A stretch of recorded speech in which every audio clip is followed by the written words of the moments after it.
Land came along at a time when track was king in West Texas. He was in high school when Olympic champion Bobby Morrow was running at Abilene Christian. Land, who grew up in tiny Hawley, went to Cisco Junior College, where he was the national junior college champion in the 100-yard dash, helping Cisco finish second at the national meet as a team in 1958. After earning All-American honors both years at Cisco, Land came to McMurray, where he rewrote the McMurray record book. In a dual meet with Hardin Simmons, he ran a 9.2, which eclipsed the world record by 1/10 of a second, but the 15 to 20 mile per hour tailwind was above the allowable limit, so his time wasn't considered for an official world record.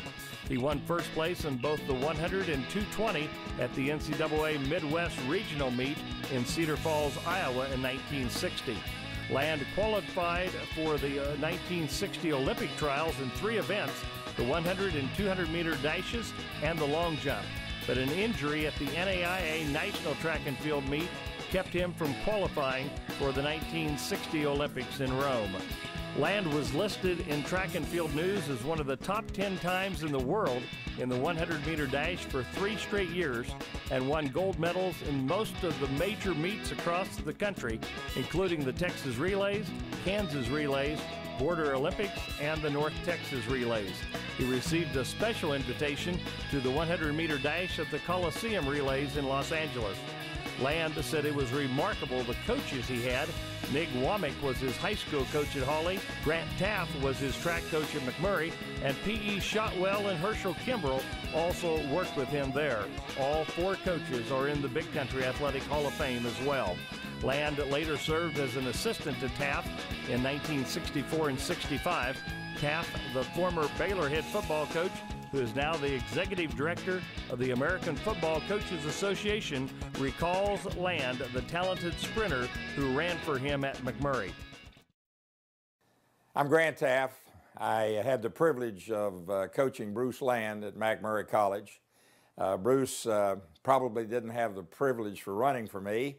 I was a football coach that when I walked in the door at McMurray, they said, "Oh, by the way, you're the track coach."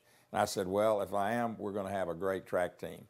And we did, and one of the key members of that track team was Bruce Land.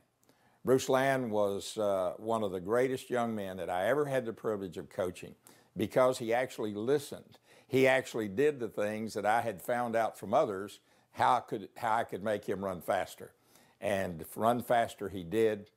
He was one of the individuals that on our relay teams made the difference. We had great relay teams. We beat the big schools, and Bruce Land was a key. He had the ability to not only run, but run smoothly. And his impeccable start was the thing that made the big difference between he and other sprinters of his time. I'm so proud of him because he not only was a great player in the sport of track, a participant, but he was one of the finest young men I've ever coached, and I've watched him, known him all these years, and he grew up to be one of the finest men that I've ever known. So he will, as you're honoring him tonight, be one of the most deserved that you'll ever honor. Bruce Land.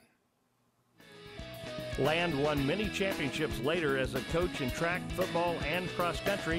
His cross country teams at Dumas went to state 8 of the 9 years under his direction. He later served as athletic director at Dumas, where the school won girls basketball and volleyball state championships.